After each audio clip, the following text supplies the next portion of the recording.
السلام عليكم ورحمة الله وبركاته. نحمده ونصلي على رسوله الكريم، أما بعد. رب اشرح لي صدري ويسر لي أمري واحلل عقدة من لساني يفقه قولي وما توفيقي إلا بالله عليه توكلت وإليه أنيب. فأعوذ بالله من الشيطان الرجيم. بسم الله الرحمن الرحيم. اقرأ باسم ربك الذي خلق خلق الإنسان من علق اقرأ وربك الأكرم الذي علم بالقلم علم الإنسان ما لم يعلم. صدق الله العظيم. وقال النبي صلى الله عليه وسلم: أول ما بدأ به رسول الله صلى الله عليه وسلم الرؤيا الصالحة في النوم، أو كما قال عليه الصلاة والسلام. اللهم صل على سيدنا محمد وعلى آل سيدنا محمد. اللهم صل على سيدنا محمد وعلى آل سيدنا محمد. اللهم صل على سيدنا محمد وعلى آل سيدنا محمد وبارك وسلم عليه. ബഹുമാനമുള്ള സത്യവിശ്വാസികളെ, സഹോദരങ്ങളെ, അല്ലാഹു സുബ്ഹാനഹു വ തആല നമ്മുടെ ഒരുമിച്ച് കൂടലിനെ കബൂലാക്കുമാറാകട്ടെ. നമ്മളിൽ നിന്ന് വന്നുപോയിട്ടുള്ള തെറ്റുകുറ്റങ്ങളെല്ലാം അല്ലാഹു സുബ്ഹാനഹു വ തആല അവൻ്റെ ഔദാര്യം കൊണ്ട് മാപ്പാക്കി തരുമാറാകട്ടെ. നമ്മെയും നാമുമായി ബന്ധപ്പെട്ട എല്ലാവരെയും അള്ളാഹു അവൻ്റെ കരുണ കൊണ്ട്, ഔദാര്യം കൊണ്ട് ജന്നാത്തുൽ ഫിർദൗസിൽ ഒരുമിച്ച് കൂട്ടി അനുഗ്രഹിക്കുമാറാകട്ടെ. ബഹുമാനികളെ, ഇന്ന് റബീഉൽ അവ്വൽ 1 മഹാനായ റസൂലുള്ളാഹി സ്വല്ലല്ലാഹു അലൈഹി വസല്ലമ തങ്ങളുടെ പരിശുദ്ധമായ ജന്മം കൊണ്ട് അനുഗ്രഹീതമായ ഒരു മാസത്തിലാണ് നമ്മളുള്ളത്. റസൂലുള്ളാഹി സ്വല്ലല്ലാഹു അലൈഹി വസല്ലമ തങ്ങളുടെ ജീവിതം, പരിശുദ്ധമായ സീറത്ത്, അതിലൂടെ നമ്മൾ മനസ്സിലാക്കിയിരിക്കേണ്ട, അല്ലെങ്കിൽ നമ്മളുടെ ജീവിതത്തിൽ നാം സ്വായത്തമാക്കേണ്ടതായ സന്ദേശങ്ങൾ, പാഠങ്ങൾ, അതുമായി ബന്ധപ്പെട്ട കാര്യങ്ങൾ ചർച്ച ചെയ്ത് തുടങ്ങിയിട്ട് ഏകദേശം 8 ആഴ്ച പിന്നിടുകയാണ്. റസൂലുള്ളാഹി സ്വല്ലല്ലാഹു അലൈഹി വസല്ലമ തങ്ങൾക്ക് നുബുവത്ത് കിട്ടുന്നതുമായി ബന്ധപ്പെട്ട ആ ഒരു സന്ദർഭം, സാഹചര്യം വരെയാണ് നമ്മൾ എത്തി നിൽക്കുന്നത്. ഒരു റിവായത്ത് അനുസരിച്ച് റസൂലുള്ളാഹി സ്വല്ലല്ലാഹു അലൈഹി വസല്ലമ തങ്ങൾ ജനിച്ചതും റബീഉൽ അവ്വലിലാണ്, തങ്ങൾക്ക് നുബുവത്ത് കിട്ടിയതും റബീഉൽ അവ്വലിലാണ്, തങ്ങൾ വഫാത്തായതും റബീഉൽ അവ്വലിലാണ്.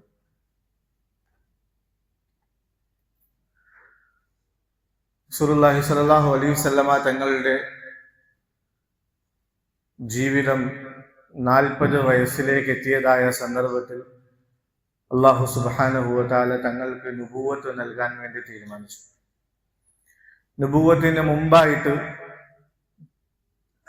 അതിനുവേണ്ടി റസൂലുള്ളാഹി സ്വല്ലല്ലാഹു അലൈഹി വസല്ലമ തങ്ങളെ എല്ലാ രൂപത്തിലും, എല്ലാ രീതിയിലും അല്ലാഹു തയ്യാറാക്കുകയായിരുന്നു. ഓരോ പടിപ്പടിയായി ആ ഒരു ദറജയിലേക്ക്, ആ ഒരു മഹത്വത്തിലേക്ക് എത്തിക്കുന്നതിന് വേണ്ടി സാഹചര്യങ്ങൾ, സൗകര്യങ്ങൾ എല്ലാം അല്ലാഹു ഇങ്ങനെ അനുകൂലമാക്കി കൊണ്ടുവരികയായിരുന്നു. ആ ചരിത്രമൊക്കെ നമ്മൾ കേട്ടു കഴിഞ്ഞു. 40ാമത്തെ വയസ്സിലാണ് അല്ലാഹു സുബ്ഹാനഹു വ തആല സാധാരണയായി പ്രവാചകന്മാർക്ക് നുബുവത്ത് നൽകുന്നത്. ഈ 40ന് ഒരു പ്രത്യേകതയുണ്ട്. മനുഷ്യന്റെ ഹൃദയത്തിന്റെ, ഖൽബിന്റെ, ബുദ്ധിയുടെ വളർച്ച പൂർത്തിയാകുന്നത് 40 വയസ്സിലാണ്. അപ്പൊ അങ്ങനെ ഹൃദയത്തിന്റെ വളർച്ച അതിന്റെ പാരമ്യതയിലേക്ക് എത്തുമ്പോൾ, മനുഷ്യന്റെ ബുദ്ധിയുടെ വളർച്ച പരിപൂർണമായ അവസ്ഥയിലേക്ക് എത്തുമ്പോഴാണ് അള്ളാഹു സുബ്ഹാനഹു വ തആല പ്രവാചകന്മാർക്ക് നുബൂവത്ത് എന്നൊരു ദൗത്യം നൽകുന്നു. മനുഷ്യന്റെ ഹൃദയം, അറബിയിൽ ഹൃദയത്തിന് പറയുന്ന വാക്ക് ഖൽബെന്നാണ്. ഖൽബെന്ന് പറഞ്ഞാൽ അല്ലദീ യഖ്ലുബു, അതിങ്ങനെ മാറിക്കൊണ്ടേയിരിക്കും, മറിഞ്ഞുകൊണ്ടേയിരിക്കും. മനുഷ്യന്റെ ചിന്തകൾ എപ്പോഴും ഇങ്ങനെ മാറി മറിയാം, അവന്റെ വീക്ഷണങ്ങൾ എപ്പോഴും ഇങ്ങനെ മാറി മറിയാം, അവന്റെ കാഴ്ചപ്പാടുകൾ ഇങ്ങനെ മാറി മറിയാം. എന്നാൽ ആ ഹൃദയം ഒരു സുസ്ഥിരമായ അവസ്ഥയിലേക്ക് എത്തുന്നത് സ്വാഭാവികമായും 40 വയസ്സാകുമ്പോഴാണ്. അങ്ങനെ ഒരു ബുദ്ധിയുടെ, ഹൃദയത്തിന്റെ വളർച്ചയുടെ പാരമ്പര്യയിലേക്ക് എത്തുമ്പോഴാണ് അല്ലാഹു സുബ്ഹാനഹു വ തആല ഈ ഒരു ഉത്തരവാദിത്വം പ്രവാചകന്മാർക്ക് കൈമാറുന്നത്. ഈ 40 എന്ന കണക്കിന് ഒരുപാട് പ്രത്യേകതകളുണ്ട്. റസൂലുള്ളാഹി അല്ലാഹു സുബ്ഹാനഹു വ തആല മൂസാ നബി അലൈഹി സ്വലാത്തു വസ്സലാമിന് കിതാബ് നൽകുന്നതിന് വേണ്ടി തൂർ പർവ്വതത്തിലേക്ക് വിളിച്ചപ്പോൾ 40 ദിവസം അവിടെ ഇഅ്തികാഫിലിരുത്തി. 40 ദിവസം പൂർത്തിയാക്കിയതിനു ശേഷമാണ് അള്ളാഹു അദ്ദേഹത്തിന് കിതാബ് കൊടുത്തത്. ഹദീസിന്റെ കിതാബുകളിൽ 40 കുറിച്ചുള്ള ഒരുപാട് പ്രത്യേകതകൾ, ശ്രേഷ്ഠതകൾ കാണാൻ സാധിക്കും. 40 ദിവസം ഒരാൾ മുടങ്ങാതെ അവ്വൽ തക്ബീറോടുകൂടി ജമാഅത്ത് നമസ്കരിച്ചു കഴിഞ്ഞാൽ അവന്റെ ഹൃദയത്തിൽ നിന്ന് നിഫാഖിനെ അല്ലാഹു സുബ്ഹാനഹു വ തആല ഇല്ലാതാക്കുമെന്ന ഹദീസിലൂടെ വരുന്നുണ്ട്. പരിശുദ്ധമായ മദീന മുനവ്വറയിൽ റസൂലുള്ളാഹി സ്വല്ലല്ലാഹു അലൈഹി വസല്ലമ തങ്ങളുടെ മസ്ജിദുൻ നബവിയിൽ ആരെങ്കിലും 40 ദിവസം തുടർച്ചയായി അവ്വൽ തക്ബീറിൽ ജമാഅത്തായി നമസ്കരിച്ചു കഴിഞ്ഞാൽ അവനെ അല്ലാഹു സുബ്ഹാനഹു വ തആല നരകമോചനം നൽകുമെന്ന റിവായത്തിലൂടെ വരുന്നു. ആരെങ്കിലും നബിതങ്ങളുടെ ഹദീസുകളിൽ നിന്ന് 40 ഹദീസുകൾ മനഃപ്പാഠമാക്കിയാൽ അവന് സ്വർഗം ലഭിക്കുമെന്ന ഹദീസിലൂടെ വരുന്നു. ഇത്തരത്തിൽ 40 ഒരുപാട് പ്രത്യേകതകൾ അല്ലാഹു സുബ്ഹാനഹു വ തആല വെച്ചിട്ടുണ്ട്. മനുഷ്യന്റെ ജീവിതത്തിന്റെ ഓരോ ഘട്ടങ്ങൾ, മനുഷ്യന്റെ വളർച്ചയുടെ ഓരോ ഘട്ടങ്ങൾ പരിശോധിച്ചാൽ അതിലും ഇപ്രകാരം 40 ദിവസത്തിന്റെ പ്രത്യേകതകൾ കാണാൻ പറ്റും. ثم خلقنا النطفة علقة فخلقنا العلقة مضغة فخلقنا المضغة عظاما فكسونا العظام لحما ثم أنشأناه خلقا آخر. മനുഷ്യൻ തന്റെ ഉമ്മായുടെ ഗർഭാശയത്തിന്റെ ഉള്ളിലേക്ക്, വയറ്റിന്റെ ഉള്ളിലേക്ക് പോയി കഴിഞ്ഞാൽ പിന്നെ അവിടെ നിന്ന് അവൻ ബീജമായി മാറുന്നു, അവിടെ നിന്നും രക്തക്കട്ടയായി മാറുന്നു, പിന്നെ മാംസക്കട്ടയായി മാറുന്നു, പിന്നെ മനുഷ്യനായി രൂപാന്തരപ്പെടുന്നു. ഇങ്ങനെ ഒരു ഘട്ടത്തിൽ നിന്ന് അടുത്ത ഘട്ടത്തിലേക്ക് ഇങ്ങനെ മനുഷ്യന്റെ വളർച്ച മാറി മാറി വരുന്നത് 40 കണക്കനുസരിച്ചാണ്. 40 ദിവസം ഒരവസ്ഥയിലായിരിക്കും, അടുത്ത 40 ദിവസം അടുത്തൊരവസ്ഥയിലേക്ക് മാറും. ഇങ്ങനെയാണ് മനുഷ്യന്റെ വളർച്ച ഉണ്ടാകുന്നത്. അപ്പൊ മനുഷ്യന്റെ വ്യത്യാസങ്ങൾക്ക്, മനുഷ്യന്റെ മാനസികമായ വളർച്ചയ്ക്കും അവന്റെ പരിവർത്തനങ്ങൾക്കും 40 വലിയ പ്രത്യേകതയുണ്ട്. അതുകൊണ്ടാണ് മഹാന്മാരായ ആളുകൾ, പണ്ഡിതന്മാർ പരിശുദ്ധമായ ദഅവത്തിന്റെ പരിശ്രമത്തിൽ 40 കണക്ക് വച്ചിരിക്കുന്നത്. 40 ദിവസം, അതുപോലെ 4 മാസം, ഇതൊക്കെ നമ്മുടെ ദുനിയാവിന്റെ സാഹചര്യങ്ങളിൽ നിന്ന് മാറി പള്ളിയുടെ മാഹൗലിലായിട്ട്, അള്ളാഹുവിന്റെ ദിക്റിലായിട്ട്, ദുആയിലായിട്ട് കഴിച്ചു കൂട്ടുമ്പോൾ സ്വാഭാവികമായും അവന്റെ മനസ്സിൽ പരിവർത്തനം ഉണ്ടാകും. ഇതിന്റെയൊക്കെ പിന്നിൽ വലിയ ഹിക്മത്തുകൾ. ചുരുക്കത്തിൽ പറഞ്ഞു വന്നത്, 40 വയസ്സ് പൂർത്തിയാക്കിയപ്പോൾ അല്ലാഹു സുബ്ഹാനഹു വ തആല നബികൾക്ക് നുബുവത്ത് നൽകുകയുണ്ടായി. അപ്പൊ അതിന്റെ തുടക്കം എന്നോണം കുറെ ദിവസങ്ങൾ റസൂലുള്ളാഹി സ്വല്ലല്ലാഹു അലൈഹി വസല്ലമ തങ്ങൾ സ്വപ്നങ്ങൾ കാണുമായിരുന്നു. നുബുവത്തിലേക്ക് അടുത്തപ്പോൾ അതിന്റെ സൂചന എന്നോണം തങ്ങൾ എല്ലാ ദിവസവും രാത്രി സ്വപ്നങ്ങൾ കാണും. രാവിലെ എഴുന്നേൽക്കുമ്പോൾ ആ സ്വപ്നം അതുപോലെ തന്നെ തന്റെ മുന്നിൽ കാണാൻ സാധിക്കും, അതുപോലെ തന്നെ പുലരുന്നതായി കാണാൻ സാധിക്കുമായിരുന്നു. അവ്വലു മാ ബുദിഅ ബിഹി റസൂലുള്ളാഹി സ്വല്ലല്ലാഹു അലൈഹി വസല്ലം അർ-റുഅ്യ സാലിഹ. നബിതങ്ങളുടെ നുബുവത്തിന്റെ തുടക്കം അത് സത്യസന്ധമായ സ്വപ്നങ്ങളായിരുന്നു. തങ്ങൾ രാത്രി കാണുന്നതായ സ്വപ്നങ്ങളൊക്കെയും രാവിലെ പകൽ വെളിച്ചം പോലെ അതിനെങ്ങനെ പുലരുന്നതായി കാണാൻ സാധിക്കുമായിരുന്നു. സ്വപ്നത്തെക്കുറിച്ച് റസൂലുള്ളാഹി സ്വല്ലല്ലാഹു അലൈഹി വസല്ലമ തങ്ങൾ ഒരു ഹദീസിലൂടെ, വളരെ ഗൗരവമായ ഒരു ഹദീസിലൂടെ പറഞ്ഞിട്ടുണ്ട്, ലം യബ്ഖ മിനൻ നുബുവത്തി ഇല്ലൽ മുബശ്ശിറാത്ത്. നുബുവത്ത് അത് എന്നിലൂടെ അവസാനിച്ചു. ഇനി നുബുവത്തില്ല, വഹയില്ല, കിതാബില്ല, ശരീഅത്തില്ല, ഒന്നുമില്ല. എന്നാൽ ഒരു കാര്യം ബാക്കിയുണ്ട്, മുബശ്ശിറാത്ത്. ഖാലു വമൽ മുബശ്ശിറാത്ത് യാ റസൂലല്ലാഹ്, അല്ലാഹുവിന്റെ റസൂലെ എന്താണ് മുബശ്ശിറാത്ത്? റസൂലുള്ളാഹി സ്വല്ലല്ലാഹു അലൈഹി വസല്ലം തങ്ങൾ മറുപടി പറഞ്ഞു, അർ-റുഅ്യ സ്വാലിഹ യറാഹൽ മുഅ്മിനു ഔ തുറാ ലഹു. ഒരു മുഅ്മിൻ അവന്റെ വിഷയത്തിൽ സ്വന്തമായി കാണുന്ന നല്ല സ്വപ്നങ്ങൾ, അല്ലെങ്കിൽ അവന് വേണ്ടി സത്യവിശ്വാസിയായ ആരെങ്കിലും കാണുന്ന മറ്റൊരാൾ കാണുന്നതായ സ്വപ്നം, എന്നെക്കുറിച്ച് ഞാൻ കാണുന്നതോ അല്ലെങ്കിൽ എന്നെക്കുറിച്ച് മറ്റാരെങ്കിലും കാണുന്നതോ ആയ സത്യസന്ധമായ സ്വപ്നങ്ങൾ, അത് നുബുവത്തിന്റെ ഒരു അംശമാണ്, അതിനെയും ബാക്കിയുണ്ടെന്ന് റസൂലുള്ളാഹി സ്വല്ലല്ലാഹു അലൈഹി വസല്ലം. മറ്റൊരു ഹദീസിലൂടെ നബി തങ്ങൾ പറഞ്ഞു, സ്വപ്നം നുബുവത്തിന്റെ 46 അംശത്തിലൊരു അംശമാണ്. ഈ 46 അംശങ്ങളിൽ ഒരു അംശമാണെന്ന് പറഞ്ഞതിന് ധാരാളം വിശദീകരണങ്ങൾ ഹദീസിന്റെ കിതാബുകളിൽ കാണാൻ സാധിക്കും. പെട്ടെന്ന് നമുക്ക് മനസ്സിലാക്കാൻ പറ്റുന്ന ഒരു വിശദീകരണം, നബിതങ്ങളുടെ നുബുവത്തിന്റെ വർഷം ആയുസ് 23 വർഷമാണ്. ആ 23 വർഷത്തെ 2ആയി പകുത്താൽ 46 ആകും. 6 മാസം വെച്ച് 46 അംശമാകും. അതിലൊരംശം 6 മാസം നബിതങ്ങൾക്ക് സ്വപ്നങ്ങൾ ഇങ്ങനെ നിരന്തരമായി വരുമായിരുന്നു. അത് മൊത്തം 23 വർഷം അതിനെ 46 ആക്കുന്നു. അതിലൊരംശം സ്വപ്നങ്ങൾ, സത്യസന്ധമായ സ്വപ്നങ്ങൾ. സ്വപ്നത്തിന് വലിയ സ്ഥാനമുണ്ട്. പക്ഷേ അതിനൊരുപാട് മര്യാദകളും ശ്രദ്ധിക്കേണ്ടതും സൂക്ഷിക്കേണ്ടതുമായ കാര്യങ്ങളുമുണ്ട്. എല്ലാ സ്വപ്നത്തിന്റെയും പുറകെ പോകാൻ പാടില്ല. കാണുന്ന സ്വപ്നങ്ങളെല്ലാം നോക്കാൻ വേണ്ടി, അതിന്റെ വ്യാഖ്യാനം എന്തെന്നറിയാൻ വേണ്ടി പുസ്തകങ്ങൾ തുറന്നു നോക്കുന്നു, ആകെ അസ്വസ്ഥരാകുന്നു, ബുദ്ധിമുട്ടിലാകുന്നു, പ്രയാസത്തിലാകുന്നു, അത് പാടില്ല.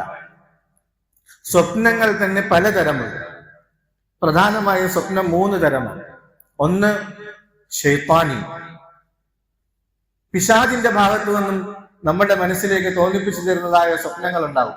നമ്മൾ കാണുന്ന ചിലപ്പോൾ അപകടകരമായ സംഭവങ്ങൾ, ഭീതിപ്പെടുത്തുന്നതായ കാര്യങ്ങൾ, അല്ലെങ്കിൽ മോശമായ തെറ്റുകൾ ചെയ്യുന്നതായിട്ട് കാണുന്നത്, ഇതൊക്കെ പിശാചിന്റെ ഭാഗത്തു നിന്നുള്ളതായിരിക്കും. റസൂലുള്ളാഹി സ്വല്ലല്ലാഹു അലൈഹി വസല്ലം തങ്ങൾ പറഞ്ഞിട്ടുണ്ട്, പേടിപ്പെടുത്തുന്ന സ്വപ്നങ്ങൾ എന്തെങ്കിലും കണ്ടു കഴിഞ്ഞാൽ നിങ്ങൾ എഴുന്നേൽക്കുമ്പോൾ ഇടതുവശത്ത് 3 പ്രാവശ്യം തുപ്പണം, എന്നിട്ട് പിശാചിൽ നിന്ന് അള്ളാഹുവിനോട് കാവൽ തേടണം. അതിനെക്കുറിച്ച് ആരോടും പറയാനും പാടില്ല എന്ന് നബി തങ്ങൾ പഠിപ്പിക്കുകയുണ്ടായി. രണ്ടാമതൊരു വിഭാഗം ഒരു സ്വപ്നം നഫ്സാനിയാണ്. അത് ശരീരത്തിന്റെ, നമ്മുടെ മനസ്സിന്റെ ഭാഗത്തു നിന്നുണ്ടാകുന്ന ചില സ്വപ്നങ്ങളാണ്. നമ്മൾ പകലിൽ നമ്മുടെ ജീവിതത്തിൽ കാണുന്നതായ, നമ്മൾ കേൾക്കുന്നതായ, നമ്മൾ ഇടപെടുന്നതായ കാര്യങ്ങളുമായി ബന്ധപ്പെട്ട് ആ ചിന്തയിൽ നമ്മൾ കിടന്നുറങ്ങുമ്പോൾ അതുമായി ബന്ധപ്പെട്ട കാര്യങ്ങൾ ചിലപ്പോൾ സ്വപ്നം കാണാം. ചിലപ്പോൾ നമ്മൾ കഴിക്കുന്നതായ ഭക്ഷണത്തിന്റെ അസറാത്തുകൾ അത് സ്വപ്നമായി രൂപാന്തരപ്പെടുകയും നമ്മുടെ സ്വപ്നത്തിൽ അതൊക്കെ കാണുകയും ചെയ്യാം. അപ്പൊ ഇതും ഗൗരവമുള്ള, ശ്രദ്ധിക്കേണ്ട കാര്യമല്ല. മൂന്നാമതൊരു വിഭാഗമുണ്ട് സ്വപ്നത്തിൽ റഹ്മാനി, അള്ളാഹുവിന്റെ ഭാഗത്തു നിന്ന് കാണിച്ചു തരുന്നതായ സ്വപ്നങ്ങൾ. നമ്മുടെ ജീവിതത്തിൽ ഉണ്ടാകാൻ പോകുന്ന ചില നല്ല കാര്യങ്ങളെ കുറിച്ചുള്ള സന്തോഷ വാർത്തകൾ, അല്ലെങ്കിൽ മുന്നറിയിപ്പുകൾ, അല്ലെങ്കിൽ നിർദ്ദേശങ്ങൾ, ഇങ്ങനെ പല കാര്യങ്ങളും അള്ളാഹുവിന്റെ ഭാഗത്തു നിന്ന് നമ്മുടെ മനസ്സിലേക്ക് ഇട്ടുതരാം. പ്രവാചകന്മാർക്ക് വഹയിലൂടെ അള്ളാഹു കാര്യങ്ങൾ അറിയിച്ചു കൊടുക്കുമായിരുന്നു. സത്യവിശ്വാസികൾക്ക് അള്ളാഹു ഇൽഹാമിലൂടെ, കശ്ഫിലൂടെ, അതുപോലെ റുഅ്യ സാലിഹ, ഈ സത്യസന്ധമായ സ്വപ്നത്തിലൂടെയൊക്കെ അള്ളാഹു കാര്യങ്ങൾ അറിയിച്ചു കൊടുക്കും. നല്ല സ്വപ്നങ്ങൾ നമ്മൾ കണ്ടാൽ, റസൂലുള്ളാഹി സ്വല്ലല്ലാഹു അലൈഹി വസല്ലം തങ്ങൾ പഠിപ്പിച്ചിട്ടുണ്ട്, സത്യസന്ധരായ വിശ്വസ്തരായ ആളുകളോട് മാത്രമേ ആ സ്വപ്നത്തെ കുറിച്ച് പറഞ്ഞു കൊടുക്കാവൂ. കാരണം നമുക്ക് വലിയ സ്ഥാനങ്ങൾ കിട്ടുന്നത്, മഹത്വങ്ങൾ കിട്ടുന്നത്, അല്ലെങ്കിൽ വലിയ ഭാഗ്യം ഉണ്ടാകുന്നത്, അങ്ങനത്തെ എന്തെങ്കിലുമൊക്കെ കാര്യങ്ങളാണ് സ്വപ്നങ്ങൾ കാണുന്നതെങ്കിൽ നമ്മൾ എല്ലാവരോടും പറഞ്ഞു കൊടുക്കാൻ നിന്നാൽ അതിലൂടെ അസൂയ ഉണ്ടാവും, അതിലൂടെ അപകടം ഉണ്ടാവും. അത് മാത്രമല്ല, സ്വപ്നത്തെക്കുറിച്ച് വളരെ ദൂരവുമായ ഒരു കാര്യം നിബിധങ്ങൾ പഠിപ്പിച്ചിട്ടുണ്ട്. സ്വപ്നം ചില സന്ദർഭങ്ങളിൽ വ്യാഖ്യാനിക്കുന്നത് പോലെ ഇരിക്കും. ആരെങ്ങനെ അതിനെ വ്യാഖ്യാനിക്കുന്നോ അതുപോലെ ചിലപ്പോൾ സംഭവിച്ചേക്കാം. ഒരു സത്യസന്ധരായ, വിശ്വസ്തരായ, അറിവുള്ള ആളുകളുടെ അല്ലാതെ നമ്മൾ മറ്റാരുടെങ്കിലും ഒരു കാര്യം പറഞ്ഞാൽ, ഞാൻ ഇങ്ങനെ സ്വപ്നം കണ്ടു എന്ന് പറഞ്ഞാൽ, അയാൾ ഉടനെ പറയും, അത് ചിലപ്പോൾ ഇന്നതായിരിക്കും. എന്തെങ്കിലും നെഗറ്റീവായിട്ടുള്ള അർത്ഥമാണ് അയാൾ നൽകുന്നതെങ്കിൽ അള്ളാഹു കാക്കുമാറാകട്ടെ, ചിലപ്പോൾ അങ്ങനെ തന്നെ സംഭവിച്ചേക്കാം. അതുകൊണ്ടാണ് പറയുന്നത്, സ്വപ്നത്തെക്കുറിച്ചുള്ള പ്രധാനപ്പെട്ട ആദാബുകൾ. ഒന്ന്, സ്വപ്നത്തെക്കുറിച്ച് ഒരിക്കലും കളവ് പറയാൻ പാടില്ല. ഞാൻ ഇങ്ങനെ സ്വപ്നം കണ്ടു എന്ന് ഒരിക്കലും ആരോടും കളവ് പറയാൻ പാടില്ല. വളരെ ഗുരുതരമായ പാപമാണ്. രണ്ടാമതായിട്ട്, മോശമായ സ്വപ്നങ്ങളാണ് നമ്മൾ കാണുന്നതെങ്കിൽ ഇടതുവശത്തേക്ക് തുപ്പുകയും പിശാചിൽ നിന്ന് അഭയം തേടുകയും അതിനെക്കുറിച്ച് ആരോടും പറയാതിരിക്കുകയും ചെയ്യണം. നല്ല സ്വപ്നങ്ങളാണ് കാണുന്നതെങ്കിൽ അറിവുള്ള വിശ്വസ്തരായ യോഗ്യരായ ആളുകളോട് മാത്രം അതിനെക്കുറിച്ച് പറയുകയും അതിന്റെ വ്യാഖ്യാനം തേടുകയും ചെയ്യുക. ആദ്യമേ ഞാൻ സൂചിപ്പിച്ചു, എല്ലാ സ്വപ്നങ്ങളുടെയും പുറകെ പോകേണ്ട ആവശ്യമില്ല. ഈ പറഞ്ഞതുപോലെ പിശാചിന്റെ ഭാഗത്ത് നിന്നും ചിലപ്പോൾ നല്ല കാര്യങ്ങൾ തോന്നിപ്പിച്ചു എന്നേക്കാം. അപ്പൊ അതുകൊണ്ട് സ്വപ്നങ്ങളുടെ പുറകെ പോകുന്നത് ഒരു നല്ല ശീലമല്ല. അല്ലാഹു സുബ്ഹാനഹു വ തആല മനസ്സിലാക്കാനുള്ള തൗഫീഖ് നൽകുമാറാകട്ടെ. അപ്പൊ പറഞ്ഞു വന്നത്, റസൂലുള്ളാഹി സ്വല്ലല്ലാഹു അലൈഹി വസല്ലമ തങ്ങൾക്ക് നുബുവത്തിന്റെ തുടക്കം എന്നോണം സത്യസന്ധമായ സ്വപ്നങ്ങൾ അല്ലാഹു സുബ്ഹാനഹു വ തആല കാണിച്ചു കൊടുക്കുമായിരുന്നു. അതുപോലെ തങ്ങൾ ഇങ്ങനെ വഴിയിലൂടെ നടന്നു പോകുന്ന സമയത്ത് സലാമിന്റെ അശരീരികൾ ഇങ്ങനെ കേൾക്കാമായിരുന്നു. ആരോ സലാം പറയുന്നതായിട്ട് കേൾക്കും. പെട്ടെന്ന് തിരിഞ്ഞു നോക്കുമ്പോൾ അവിടെ ആരുമില്ല. ചരൽക്കല്ലുകൾ, വൃക്ഷങ്ങൾ, ഇതൊക്കെ തങ്ങളോട് സലാം പറയുന്നതായിട്ട് തങ്ങൾക്ക് അനുഭവപ്പെടുമായിരുന്നു. നബി തങ്ങൾ പറയുന്നുണ്ട്, മക്കയിൽ ഒരു സ്ഥലത്തെ കുറിച്ച് പറയുന്നുണ്ട്, അവിടെ ഒരു പാറയുണ്ട്. ആ പാറ എനിക്ക് നന്നായിട്ട് ഓർമ്മയുണ്ട്. എന്റെ നുബുവത്തിന് മുമ്പ് പോലും ആ പാറയിൽ നിന്ന് എനിക്ക് സലാമിന്റെ ശബ്ദം കേൾക്കാൻ സാധിക്കുമായിരുന്നു എന്ന്. അപ്പൊ ഇതൊക്കെ നബിതങ്ങളുടെ നുബുവത്തിലേക്ക് എത്തുന്നതിനുള്ള സാഹചര്യങ്ങൾ, സൗകര്യങ്ങൾ അല്ലാഹു ഇങ്ങനെ ഒരുമിച്ച് കൂട്ടുകയായിരുന്നു.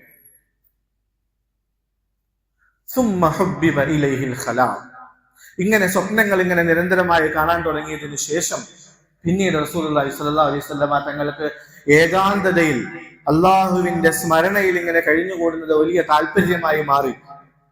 അങ്ങനെ ജനങ്ങളിൽ നിന്നും വേർപെട്ടുകൊണ്ട്, ആളുകളിൽ നിന്നും മാറി നബിതങ്ങൾ ദൂരെ ജബലുൻ നൂറിലെ ഹിറാ ഗുഹയിൽ പോയി ആരാധനയിലായി, അള്ളാഹുവിന്റെ സ്മരണയിലായി, ഏകാന്തതയിലായിട്ട് കഴിച്ചുകൂട്ടുമായിരുന്നു. ഇതിന്റെ പിന്നിന്റെ കാരണങ്ങളെ കുറിച്ച് നോക്കിയാൽ ഒരു സ്വാഭാവികമായ കാരണം, നബിതങ്ങളുടെ ചിന്താഗതി, മാനസികാവസ്ഥ അത് വേറൊരു മുകളിലത്തെ തട്ടിലാണ്. ആ നാട്ടുകാരുടെ മുഴുവൻ മാനസികാവസ്ഥ താഴത്തെ തട്ടിലാണ്. അവർ വിഗ്രഹങ്ങളെ മാത്രം ആരാധിക്കുന്ന, വിഗ്രഹങ്ങളെ കൊണ്ട് മാത്രമേ കാര്യങ്ങൾ നടക്കുകയുള്ളൂ എന്ന് വിശ്വസിക്കുന്നതായ ഒരു സമൂഹം. മറുഭാഗത്ത് അള്ളാഹുവിലാണ് കാര്യങ്ങൾ, അള്ളാഹു മാത്രമാണ് ഇലാഹ്. ഇത്തരത്തിലൊരു ശുദ്ധ പ്രകൃതക്കാരനായ മനുഷ്യൻ. ഒരിക്കലും ഇവർ രണ്ടുപേരുടെ മാനസികാവസ്ഥ തമ്മിൽ ചേരുകയില്ല. അങ്ങനെ രണ്ട് മാനസികാവസ്ഥകളുള്ള ആളുകൾ ഒരുമിച്ചിരുന്നാൽ എന്തായിരിക്കും അവസ്ഥ? രണ്ടുപേരും രണ്ടു വശത്തേക്ക് തിരിഞ്ഞിരിക്കും. ഇവന്റെ അടുത്ത് മിണ്ടാതിരിക്കുന്നതാണ്, അല്ലെങ്കിൽ ഇവനുമായി ഇടപെടാതിരിക്കുന്നതാണ് എനിക്ക് നല്ലത് എന്ന് മനസ്സിലാക്കിയിട്ട് അയാളെ മാറിയിരിക്കും. ഇതുപോലെ റസൂലുള്ളാഹി സ്വല്ലല്ലാഹു അലൈഹി വസല്ലം തങ്ങളുടെ മാനസികാവസ്ഥ, അല്ലെങ്കിൽ നുബുവത്തിന്റെ അടുത്തേക്ക് എത്തുന്നതായ ആ സന്ദർഭത്തിൽ ജനങ്ങളിൽ നിന്ന് മാറി നിൽക്കുന്നത്, വിഗ്രഹങ്ങളിലും അതുപോലെ ജാഹിലിയത്തിന്റെ മോശത്തരങ്ങളിലും കഴിഞ്ഞുകൂടുന്നതായ ആളുകളിൽ നിന്ന് മാറി നിൽക്കുന്നതാണ് നല്ലതെന്ന് മനസ്സിലാക്കി റസൂലുള്ളാഹി സ്വല്ലല്ലാഹു അലൈഹി വസല്ലം തങ്ങൾ ഏകാന്തതയ്ക്ക് വേണ്ടി ഹിറാ ഗുഹയിലേക്ക് പോയി. തന്റെ വീട്ടിൽ നിന്നും കുറച്ച് ഭക്ഷണങ്ങളും എടുത്തുകൊണ്ട് തങ്ങൾ ഹിറായിലേക്ക് പോകുമായിരുന്നു. ആ ഭക്ഷണങ്ങൾ തീരുന്നത് വരെ അവിടെ ഏകാന്തതയിലായിട്ട് കഴിച്ചുകൂട്ടുമായിരുന്നു. നബിതങ്ങൾ ഇബ്രാഹിം മില്ലത്തിലായിരുന്നു കഴിച്ചുകൂട്ടിയിരുന്നത്. ഇബ്രാഹിം നബിയുടെ പരമ്പരയിലാണ് ഇവരെല്ലാവരും വന്നത്. ഇബ്രാഹിം നബിയുടെ ആ ഒരു ശരിയാത്താണ് അവിടെ ഉണ്ടായിരുന്നത്. പക്ഷെ അതിൽ ഒരുപാട് മോശത്തരങ്ങൾ, തിന്മകളൊക്കെ ആളുകൾ കടത്തിക്കൂട്ടിയെന്നേ ഉള്ളൂ. കുറെ ആളുകൾ അപ്പോഴും ആ ഇബ്രാഹിം മില്ലത്തിൽ തന്നെ കഴിച്ചുകൂട്ടിയിരുന്നു. വിഗ്രഹങ്ങളെ ആരാധിക്കാതെ, അവിടെയുള്ള മോശത്തരങ്ങളിൽ ഇടപെടാതെ കഴിഞ്ഞുകൂടിയ ഒരുപാട് ആളുകൾ ഉണ്ടായിരുന്നു. റസൂലുള്ളാഹി സ്വല്ലല്ലാഹു അലൈഹി വസല്ലം തങ്ങൾ ആ ഇബ്രാഹിമി പരമ്പരയിൽ തന്നെ വന്നതുകൊണ്ട് ഏക ഇലാഹിന്റെ, ഏകനായ അള്ളാഹു ഉണ്ടെന്നുള്ള വിശ്വാസം സ്വാഭാവികമായി അവിടെയുണ്ട്. തങ്ങൾ ആ വിശ്വാസത്തിൽ ആ അള്ളാഹുവിനെ ദിക്ർ ചെയ്തുകൊണ്ട് തസ്ബീഹിലായിട്ട്, ദിക്റിലായിട്ട് കഴിച്ചുകൂട്ടുമായിരുന്നു. ഹിറാ ഗുഹയുടെ ഒരു പ്രത്യേകതയെ കുറിച്ച് പറയുന്നത്, ഹിറാ ഗുഹയുടെ ഒരു വശത്ത് നിന്നുകൊണ്ട് നോക്കിക്കഴിഞ്ഞാൽ, അതിനകത്ത് ഇരുന്നു കൊണ്ട് നോക്കിക്കഴിഞ്ഞാൽ കൃത്യമായ പ്രസിദ്ധമായ കാബ കാണാൻ പറ്റുമായിരുന്നു. അപ്പൊ അതും ഒരു ഭാഗ്യമാണ്. കാബ കാണാം, അതുപോലെ ഏകാന്തതയിൽ കഴിയാം, അവിടെ ഇരിക്കാം, വേണമെങ്കിൽ കുറച്ചു സമയം കിടക്കാം, ദിക്റിലായിട്ട് കഴിച്ചുകൂട്ടാം. ഇങ്ങനെ സ്വസ്ഥമായ രീതിയിൽ അള്ളാഹുവിന്റെ സ്മരണയിലായ നബിതങ്ങൾ അവിടെ കഴിച്ചുകൂട്ടി. ഭക്ഷണം തീരുമ്പോൾ അവിടെ നിന്ന് ഇറങ്ങി വരും. വീട്ടിൽ വന്നതിന് ശേഷം വീണ്ടും ഭക്ഷണമൊക്കെ കരുതിക്കൊണ്ട് വീണ്ടും അങ്ങോട്ടേക്ക് പോകും. ഇതിന് മഹദിയെ ഖദീജ റളിയല്ലാഹു അൻഹ എല്ലാ സൗകര്യങ്ങളും ചെയ്തു കൊടുക്കുമായിരുന്നു. നബി സല്ലല്ലാഹു അലൈഹി വസല്ലമ തങ്ങളെ മനസ്സിലാക്കിയതിന്റെ പേരിൽ, തങ്ങൾ ഖദീജ ബീവി അത്തരത്തിൽ മനസ്സിലാക്കിയതിന്റെ പേരിൽ തങ്ങളുടെ എല്ലാ കാര്യങ്ങൾക്കുമുള്ള എല്ലാവിധ ഒത്താശയും ഖദീജ റളിയല്ലാഹു അൻഹ ചെയ്തു കൊടുക്കുമായിരുന്നു. സീറത്തിന്റെ കിതാബുകളിൽ വരുന്നുണ്ട്, ഒരിക്കൽ റസൂലുള്ളാഹി സ്വല്ലല്ലാഹു അലൈഹി വസല്ലം തങ്ങൾ ഭക്ഷണം കഴിഞ്ഞപ്പോൾ അവിടെ നിന്ന് ഇറങ്ങി വീട്ടിലേക്ക് വന്നു. വീട്ടിലേക്ക് വന്നപ്പോൾ വലിയ വിഷമത്തിലാണ് വന്നത്. മുഖം വല്ലാതെ വാടിയിരിക്കുന്നു. ഖദീജ റളിയല്ലാഹു അൻഹ ചോദിച്ചു, തങ്ങളെ എന്തു പറ്റി? വല്ലാത്ത വിഷമത്തിലാണല്ലോ. റസൂലുള്ളാഹി സ്വല്ലല്ലാഹു അലൈഹി വസല്ലം തങ്ങൾ പറഞ്ഞു, ഞാൻ വരുന്ന വഴിക്ക് കുറെ ആളുകളെ കണ്ടു. ദരിദ്രരായ കുറെ ആളുകൾ, ഉടുതുണിക്ക് മറുതുണിയില്ലാതെ, കഴിക്കാൻ ഭക്ഷണമില്ലാതെ ബുദ്ധിമുട്ടുന്ന കുറെ ആളുകളെ ഞാൻ കണ്ടു. അവരുടെ അവസ്ഥ കണ്ടപ്പോൾ എനിക്ക് വല്ലാത്ത വിഷമമായ ഖദീജ എന്ന് പറഞ്ഞു. റസൂലുള്ളാഹി സ്വല്ലല്ലാഹു അലൈഹി വസല്ലമ തങ്ങളുടെ ആ അവസ്ഥ കണ്ടപ്പോൾ ഉടൻ ഖദീജ റളിയല്ലാഹു അൻഹ എല്ലാവരെയും വിളിച്ചുകൂട്ടി, തന്റെ ബന്ധുക്കളെയൊക്കെ വിളിച്ചുകൂട്ടി. അബൂബക്കർ റളിയല്ലാഹു അൻഹു ആ സമയത്തുണ്ടായിരുന്നു, അലി റളിയല്ലാഹു അൻഹു ആ സമയത്തുണ്ടായിരുന്നു. അലി റളിയല്ലാഹു അൻഹുവിനെ നബിതങ്ങളാണ് വളർത്തിയിരുന്നത്. തങ്ങളുടെ കുടുംബത്തിനും വലിയ ദാരിദ്ര്യമായിരുന്നു, നമ്മൾ മുമ്പ് പറഞ്ഞു കഴിഞ്ഞ വിഷയമാണ്. ഖദീജ ബീവി തന്റെ അടിമയോട്, മൈസരയോട് പറഞ്ഞിട്ട് സ്വർണ്ണ നാണയങ്ങൾ, തന്റെ സമ്പത്തെല്ലാം കൊണ്ടുവരാൻ വേണ്ടി പറഞ്ഞു. അങ്ങനെ ഒരുപാട് സമ്പത്തുകൾ കൊണ്ടുവന്ന് തങ്ങളുടെ മുമ്പിൽ ഒരുമിച്ച് കൂട്ടി. തങ്ങളെക്കാൾ ഉയരത്തിൽ ആ സമ്പത്ത് ഇങ്ങനെ കുമിഞ്ഞുകൂടി. തങ്ങളെ, ഈ സമ്പത്ത് മുഴുവനും അങ്ങേക്കുള്ളതാണ്, ഞാനും അങ്ങേക്കുള്ളതാണ്, തങ്ങൾ ഇഷ്ടമുള്ളതുപോലെ ഇതൊക്കെ ചെലവഴിച്ചു കൊള്ളുക എന്ന് പറഞ്ഞ് തങ്ങൾക്ക് അതിനെ കൊടുക്കുകയുണ്ടായി.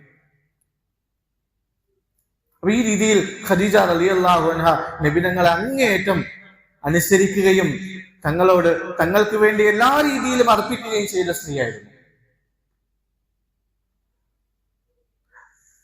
ഇവിടെ മനസ്സിലാക്കാനുള്ള ഒരു കാര്യം, ഇത്തരത്തിൽ അള്ളാഹുവിന്റെ സ്മരണയിലായി ഏകാന്തതയിൽ കഴിഞ്ഞുകൂടുന്നത് വലിയ ശ്രേഷ്ഠതയുള്ള കാര്യമാണ്, വലിയ ശ്രേഷ്ഠതയുള്ള കാര്യമാണ്. ഖൽവത്ത്, ഏകാന്തതയിൽ അള്ളാഹുവിന്റെ ദിക്റിലായി കഴിഞ്ഞുകൂടുന്നത് നമ്മൾ കേട്ടിട്ടുണ്ട്. സബഅത്തുൻ യുളില്ലുഹുമുല്ലാഹു യൗമ ലാ ദില്ല ഇല്ലാ ദില്ലുഹു.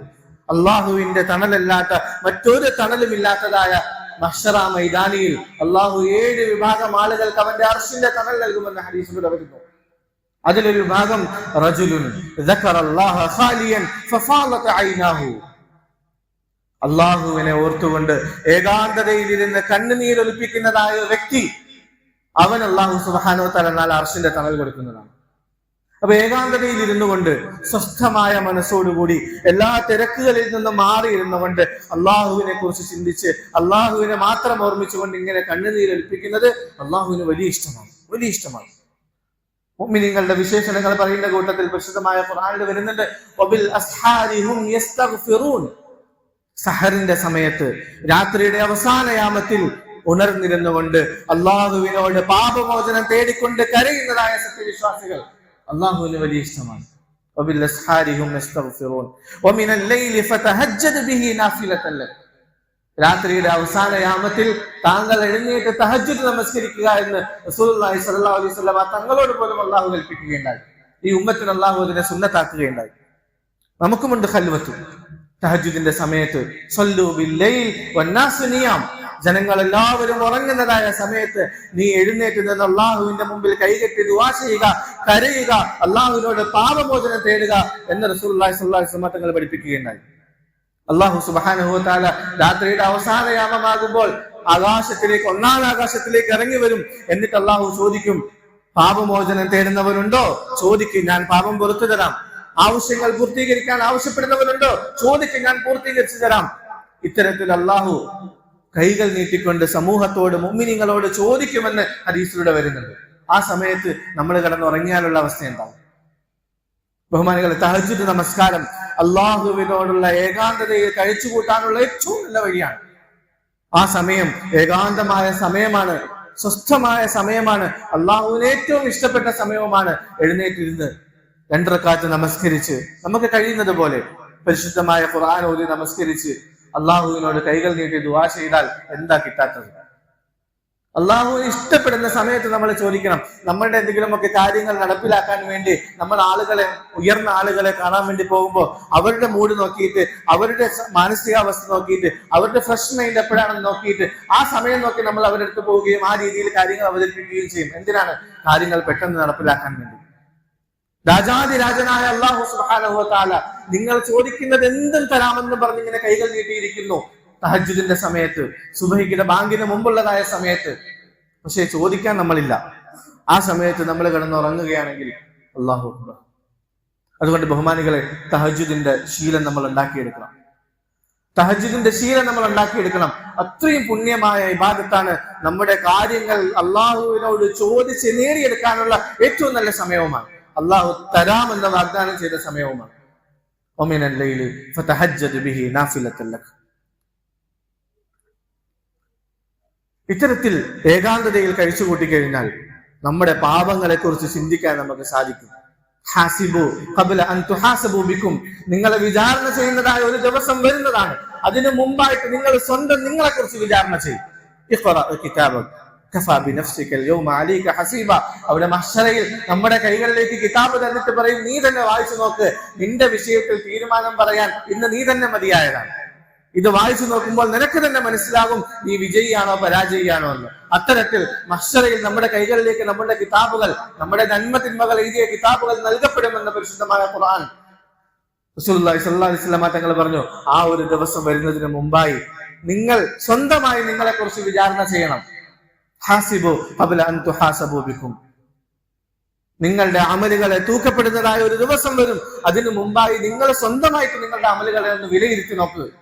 രാവിലെ മുതൽ ഞാൻ എന്തൊക്കെ സംസാരിച്ചു, അതിന് അള്ളാഹുവിന് ഇഷ്ടപ്പെടുന്ന കാര്യങ്ങൾ എന്തൊക്കെ പറഞ്ഞു, അള്ളാഹുവിന് ഇഷ്ടപ്പെടാത്ത കാര്യങ്ങൾ എന്തൊക്കെ പറഞ്ഞു, ഞാൻ എന്തൊക്കെ ഇടപാടുകൾ നടത്തി, അതിൽ എത്ര നല്ലതുണ്ടായിരുന്നു, എത്ര മോശമുണ്ടായിരുന്നു,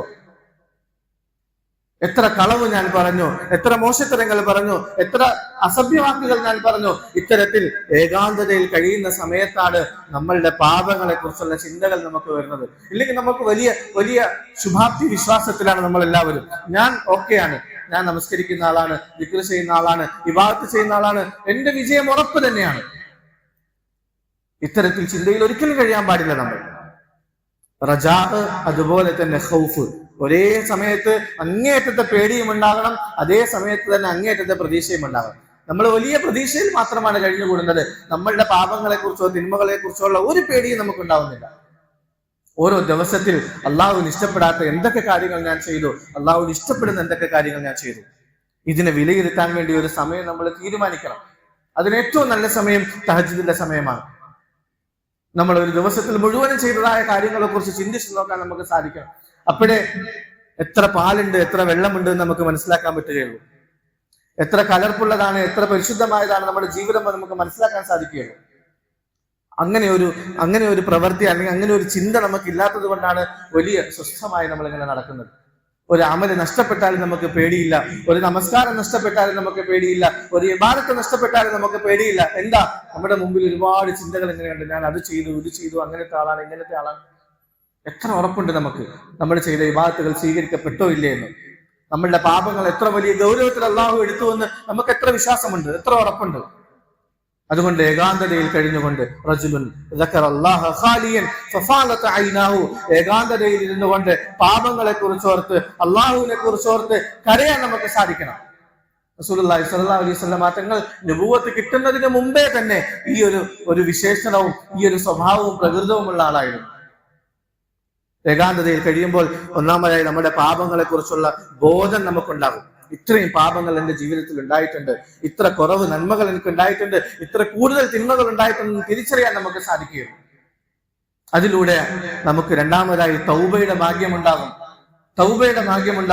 ഇത്രയും തിന്മകൾ ഞാൻ ചെയ്തു എന്ന് ഓർത്തെടുക്കുമ്പോഴേ അതിനെക്കുറിച്ച് തൗബ ചെയ്യാൻ നമുക്ക് തോന്നുകയുള്ളൂ. ഇല്ലെങ്കിൽ നമ്മൾ ഇങ്ങനെ നടക്കും. അവസാനം മരണം വരുമ്പോൾ പിന്നെ തൗബ ചെയ്യാനുള്ള സമയം ഉണ്ടാവുകയില്ല, അതിനുള്ള സാഹചര്യം ഉണ്ടാവുകയില്ല. ആ അവസ്ഥയിൽ അള്ളാഹുവിലേക്ക് യാത്രയാകേണ്ടി വരും. അള്ളാഹു കാക്കുമാറാകട്ടെ. അതുകൊണ്ട് തൗബ ചെയ്യാനുള്ള ഭാഗ്യമുണ്ടാകും ഏകാന്തതയിൽ ഇരുന്നു കൊണ്ട് സ്വന്തം ജീവിതത്തെ ഒന്ന് വിലയിരുത്താൻ തയ്യാറായാൽ.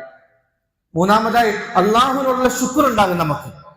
ഞാൻ ഇത്രയും പാപങ്ങൾ ചെയ്തിട്ടും അള്ളാഹു എനിക്ക് എത്രത്തോളം അനുഗ്രഹങ്ങൾ നൽകി, എനിക്ക് ഇന്ന അനുഗ്രഹങ്ങൾ അള്ളാഹു നൽകി, ഇന്ന അനുഗ്രഹങ്ങളിലാണ് ഞാൻ കഴിഞ്ഞുകൂടുന്നത്, എത്രയോ അനുഗ്രഹങ്ങൾ അള്ളാഹു എനിക്ക് നൽകി. പക്ഷെ മറുവശത്ത് എന്റെ ജീവിതം എത്ര മോശമാണ്, ഞാൻ എത്രയോ പാപങ്ങൾ ചെയ്തു, ഈ പാപങ്ങളൊക്കെ ചെയ്തിട്ടും അള്ളാഹു എനിക്ക് ഇത്രയും അനുഗ്രഹങ്ങൾ നൽകിയല്ലോ എന്നോർത്ത് അള്ളാഹുവിനെ നന്ദി രേഖപ്പെടുത്താനുള്ള മനസ്സുണ്ടാവുകയുള്ളൂ. ഇനി എന്റെ ജീവിതത്തിൽ ഇത്തരം പാപങ്ങൾ ഉണ്ടാകൂല, അള്ളാഹുവിനെ അനുസരിച്ച് ഞാൻ ജീവിക്കുമെന്ന ദൃഢനിശ്ചയമെടുക്കാൻ അസ്മ ചെയ്യാനുള്ള താല്പര്യം, ഒരു ബോധം, ഒരു ചിന്ത നമുക്കുണ്ടാകും. അതുകൊണ്ട് ബഹുമാനികളെ, ഇത്തരത്തിൽ നമ്മൾ നമ്മുടെ ജീവിതത്തിന്റെ ഒരുപാട് തിരക്കുകൾ, പക്ഷേ ആ തിരക്കുകൾക്കിടയിൽ നമ്മൾ നാളെ ആഖിറത്തിലേക്ക് പോകേണ്ടതാണ്, അള്ളാഹുവിന്റെ അടുക്കലേക്ക് പോകേണ്ടതാണ്. എന്റെ നന്മ തിന്മകൾ തൂക്കപ്പെടും, എന്നെ വിചാരണ ചെയ്യപ്പെടും, നാളെ ഞാൻ നരകത്തിലേക്കാണോ സ്വർഗത്തിലേക്കാണോ എന്ന് എനിക്കറിയില്ല. ഈ ചിന്തകൾക്ക് വേണ്ടി, ഇതിനു വേണ്ടി തയ്യാറാകാൻ നമ്മൾ കുറച്ച് സമയം മാറ്റിയെടുക്കണം. അതിനുവേണ്ടി നമ്മൾ ഇരിക്കണം. അള്ളാഹുവിനെ ഓർത്ത്, ചെയ്തു പോയ തെറ്റുകൾ ഓർത്ത് കണ്ണുനീർ ഒലിപ്പിക്കണം. അള്ളാഹുവിനെ ഓർത്തുകൊണ്ട് കരയുന്നതായ കണ്ണുനീർ, ആ ഒരു തുള്ളി മതി നമ്മുടെ പാപങ്ങൾ മുഴുവനും പൊറുക്കപ്പെടാൻ. അള്ളാഹുവിന് 2 തുള്ളികൾ ഇഷ്ടമാണ്. അള്ളാഹുവിന്റെ മാർഗത്തിൽ ജിഹാദ് ചെയ്തുകൊണ്ട് ഷഹീദാകുന്ന ഷഹീദിന്റെ ശരീരത്തിൽ നിന്ന് ഇറ്റി വീഴുന്നതായ രക്തത്തുള്ളി, അതുപോലെ അള്ളാഹുവിനെ ഓർത്ത് പാപങ്ങളെ ഓർത്ത് ഏകാന്തതയിൽ ഇരുന്നു കൊണ്ട് ഒലിപ്പിക്കുന്നതായ കണ്ണുനീർത്തുള്ളി അള്ളാഹുവിന് വലിയ ഇഷ്ടമാണ്. അള്ളാഹു മനസ്സിലാക്കാനുള്ള തൗഫീഖ് നൽകുമാറാകട്ടെ. ഇത്തരത്തിൽ റസൂലുള്ളാഹി സ്വല്ലല്ലാഹു അലൈഹി വസല്ലം തങ്ങൾ നുബുവത്തിന്റെ ആ സമയം അടുത്തപ്പോൾ ഏകാന്തതയിലായിട്ട് കഴിച്ചുകൂട്ടി. ജബലുൻ നൂറിലേക്ക് പോവുകയും ഹിറാ ഗുഹയിൽ ഇരുന്നുകൊണ്ട് അള്ളാഹുവിനെ ഓർത്തുകൊണ്ടിരിക്കുകയും അള്ളാഹുവിനെ ദിക്ർ ചെയ്തുകൊണ്ടിരിക്കുകയും പരിശുദ്ധമായ കഅബയെ ഇങ്ങനെ നോക്കിക്കൊണ്ടിരിക്കുകയും ചെയ്യുമായിരുന്നു. ഈ സമയത്താണ് അള്ളാഹുവിന്റെ ഭാഗത്തു നിന്നുള്ള നുബുവത്തിന്റെ തീരുമാനം വരികയും അങ്ങനെ മഹാനായ ജിബ്രീൽ അലൈഹിസ്സലാത്തു വസ്സലാം വന്നുകൊണ്ട് പരിശുദ്ധമായ ഖുർആൻ ഓതിക്കൊടുത്തുകൊണ്ട് തങ്ങൾക്ക് നുബുവത്തിന്റെ ഉത്തരവാദിത്തം ഏൽപ്പിക്കുന്നത്. ഈ സന്ദർഭത്തിൽ മഹാനായ റസൂലുള്ളാഹി സ്വല്ലല്ലാഹു അലൈഹി വസല്ലം തങ്ങൾ ജിബ്രീൽ അലൈഹിസ്സലാത്തു വസ്സലാമിനെ കാണുകയും പരിശുദ്ധമായ ഖുർആൻ ഏറ്റുവാങ്ങുകയും അങ്ങനെ അവിടെ നിന്ന് പേടിച്ചരണ്ടുകൊണ്ട് ഖദീജ റളിയല്ലാഹു അൻഹയുടെ അടുക്കിലേക്ക് ഓടി വരികയും ചെയ്തു. വളരെ വിശാലമായ സംഭവമാണ്. ഇതുവരെ നമ്മൾ പറഞ്ഞുകൊണ്ടിരുന്നത് റസൂലുള്ളാഹി സ്വല്ലല്ലാഹു അലൈഹി വസല്ലം തങ്ങളുടെ ജീവിതത്തിന്റെ ഒന്നാമത്തെ ഘട്ടമായിരുന്നു. നുബുവത്തിന് മുമ്പുള്ള ജീവിതം, ജനനം മുതൽ നുബുവത്തിന് മുമ്പ് വരെയുള്ളതായ ഒന്നാമത്തെ ഘട്ടമാണ് നമ്മൾ പറഞ്ഞു തീർത്തത്. ഇനി നബി തങ്ങളുടെ ജീവിതത്തിലെ 2 ഘട്ടങ്ങളാണ്. നുബുവത്ത് കിട്ടിയത് മുതൽ ഹിജ്റ വരെയുള്ളതായ സംഭവങ്ങൾ, രണ്ടാമതായി ഹിജ്റയ്ക്ക് ശേഷം മുതൽ നബി തങ്ങളുടെ വഫാത്ത് വരെയുള്ളതായ സംഭവങ്ങൾ. വിശാലമായിട്ട് സ്വസ്ഥമായിട്ട് നമുക്ക് ചരിത്രവും അതിനോടൊപ്പമുള്ളതായ പാഠങ്ങളും എല്ലാം ഇൻഷാ അല്ലാഹ് പഠിക്കാം. അല്ലാഹു സുബ്ഹാനഹു വ തആല മനസ്സിലാക്കാനും ജീവിതത്തിൽ ഉൾക്കൊള്ളാനുമുള്ള തൗഫീഖ് നമുക്ക് എല്ലാവർക്കും നൽകി അനുഗ്രഹിക്കുമാറാകട്ടെ.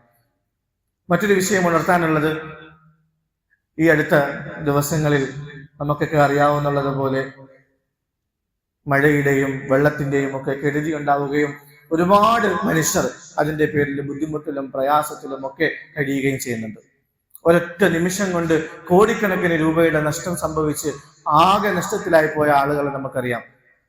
തന്റെ ജീവിതത്തിന്റെ ഉപാധികൾ, ഉപജീവനത്തിന്റെ മാർഗങ്ങളെല്ലാം നഷ്ടപ്പെട്ട് ആകെ പെരുവഴിയിലായി പോയ ആളുകളുണ്ട്. ഉടുതുണിക്ക് മറുതുണിയില്ലാതെ, കഴിക്കാൻ ഭക്ഷണമില്ലാതെ ഇപ്പോഴും ബുദ്ധിമുട്ടുന്ന ആളുകൾ ഓരോ സ്ഥലങ്ങളിലും, നമ്മളുടെ ഈ കായംകുളത്തിന്റെ പരിസരത്ത് പോലുമുണ്ട്. ആലപ്പുഴയ്ക്ക് പുറത്ത് പിന്നീടുള്ള കാര്യം, ഈ ആലപ്പുഴ ജില്ലയ്ക്കകത്ത് പോലും വിയപുരം, അതുപോലെ കുട്ടനാട് പോലുള്ളതായ ഭാഗങ്ങളിലുണ്ട്. ഇതിനു മുമ്പും ഇത്തരത്തിലുള്ളതായ ബുദ്ധിമുട്ടുകൾ, പ്രയാസങ്ങൾ വന്ന സമയത്ത് ജമിയത്ത് ഉലമായ ഹിന്ദിന്റെ കീഴിൽ നമ്മുടെ മദ്രസയുടെ ഉത്തരവാദിത്തപ്പെട്ടവർ ചേർന്നുകൊണ്ട് ഒരുപാട് ആളുകൾ സഹകരിച്ചുകൊണ്ട് ഒരുപാട് റിലീഫിന്റെ പ്രവർത്തനങ്ങൾ അതുപോലുള്ളതായ കാര്യങ്ങൾ ചെയ്തിട്ടുണ്ടായിരുന്നു. എല്ലാവരും അതിനകത്ത് നല്ല രീതിയിൽ സഹകരിക്കുകയും ചെയ്തിട്ടുണ്ട്. ഒരുപാട് നന്മയുടെ പ്രവർത്തനങ്ങൾ ചെയ്യാൻ അതിലൂടെ സാധിച്ചിട്ടുണ്ട്. അള്ളാഹുവിന്റെ അടിമകളെ സഹായിക്കുന്നത് വലിയ പ്രയോജനമുള്ള കാര്യമാണ്. റസൂലുള്ളാഹി സ്വല്ലല്ലാഹു അലൈഹി വസല്ലം തങ്ങൾ ഹിറാ ഗുഹയിൽ നിന്ന് ഇറങ്ങി വന്ന് പേടിച്ചുകൊണ്ട് ഖദീജ റളിയല്ലാഹു അൻഹയുടെ അടുക്കലേക്ക് വന്നപ്പോൾ തങ്ങളെ സമാധാനിപ്പിച്ചുകൊണ്ട് ഖദീജ റളിയല്ലാഹു അൻഹ പറഞ്ഞ വാക്ക്, തങ്ങൾക്കൊരു ബുദ്ധിമുട്ടും വരൂല, തങ്ങൾക്കൊരു പ്രയാസവും വരൂല. കാരണം എന്തെന്നറിയുമോ? ഇന്നക ലതസിലുർ റഹിം വതഹ്മിലുൽ കൽ വതുഈനു അലാ നവാഇബിൽ ഹഖ്. താങ്കൾ പാവങ്ങളെ സഹായിക്കുന്നവരാണ്, ബുദ്ധിമുട്ടുന്നവർക്ക് സഹായം നൽകുന്നവരാണ്, ആവശ്യക്കാർക്ക് വേണ്ടിയുള്ള ആവശ്യങ്ങൾ നടപ്പിലാക്കാൻ വേണ്ടി കഷ്ടപ്പെടുന്നയാളാണ്. ഇത്തരത്തിൽ സോഷ്യൽ വർക്ക്, സാമൂഹിക പ്രവർത്തനങ്ങൾ ചെയ്യുന്ന വ്യക്തിയാണ് താങ്കൾ. അതുകൊണ്ട് അതിന്റെ പേരിൽ താങ്കൾക്ക് ഒരു ബുദ്ധിമുട്ടും വരികയില്ല. നമ്മളുടെ റസൂലിന്റെ ജീവിതത്തിന്റെ അധ്യാപനമാണ്, സീറത്താണ്, പാഠമാണിത്. അതുകൊണ്ട് ഇത്തരത്തിലുള്ളതായ പൊതുപ്രവർത്തനങ്ങളിൽ, ക്ഷേമ പ്രവർത്തനങ്ങളിൽ, സാധുക്കളെ, ബുദ്ധിമുട്ടുന്നവരെ, കഷ്ടപ്പെടുന്നവരെ സഹായിക്കുന്ന വിഷയത്തിൽ നമ്മളെല്ലാവരും മുമ്പോട്ട് വരേണ്ട അത്യാവശ്യമാണ്. പുറത്ത് ഇൻഷാ അല്ലാഹ് ഈ റിലീഫിന്റെ പ്രവർത്തനവുമായി ബന്ധപ്പെട്ട് ആളുകൾ നിൽക്കുന്നുണ്ടാകും. നമ്മളെ കൊണ്ട് കഴിയുന്ന രീതിയിൽ നമ്മൾ ഇന്ന് നല്ല അവസ്ഥയിൽ കഴിയുന്നുണ്ട്, ഭക്ഷണം കഴിക്കുന്നുണ്ട്, വസ്ത്രങ്ങൾ ധരിക്കുന്നുണ്ട്. പക്ഷെ ഇതില്ലാതെ ബുദ്ധിമുട്ടുന്ന ഒരു സമൂഹം പുറത്തുണ്ട്. ജാതിമത ഭേദമന്യേ എല്ലാവരെയും സഹായിക്കേണ്ടത് അത്യാവശ്യമാണ്. റസൂലുള്ളാഹി സ്വല്ലല്ലാഹു അലൈഹി വസല്ലം തങ്ങൾ പറഞ്ഞിട്ടുണ്ട്, അൽ ഖൽഖു ഇയാലുല്ലാഹ്, സൃഷ്ടികൾ മുഴുവനും അള്ളാഹുവിന്റെ കുടുംബക്കാരാണ്. അള്ളാഹുവിന്റെ സൃഷ്ടികളിൽ ഏറ്റവും ഇഷ്ടമുള്ളത് ആരെന്നറിയുമോ?